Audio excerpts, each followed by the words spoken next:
Wala nga akong magawa niyang mga gabing 'yan kaya naman napagtripan ko ang aking josawa.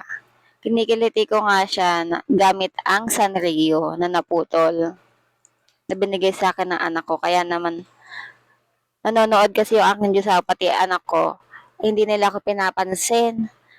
Kaya naman sabi ko sa inyo, lagot kayo sa akin ngayon at pagtitripan ko kayo. Kinikiliti ko nga siya diyan, natawa naman ako ng tawa. Yan na nga lang yung aming bonding tapos di niya pa talaga ako papansinin. Minsan na nga lang siya nandito sa bahay. At pagkatapos nga niya tingnan, kinikiliti ko pa talaga yan dahil nga nanonood siya dyan. Hindi ko talaga siya natantanan.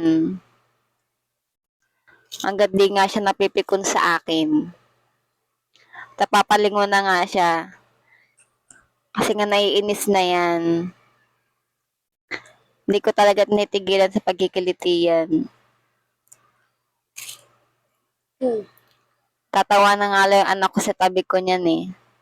Sabi ko nga sa kanya, huwag siya maingay. Inalagay ko naman sa likod niya. Ang lakas ng kaliti talaga niyan. May hindi nga pala ako sasabihin na sobrang nandun yung kaliti niya. Secret kasi yun, guys. Para na lang sa amin yun. At yun lang po.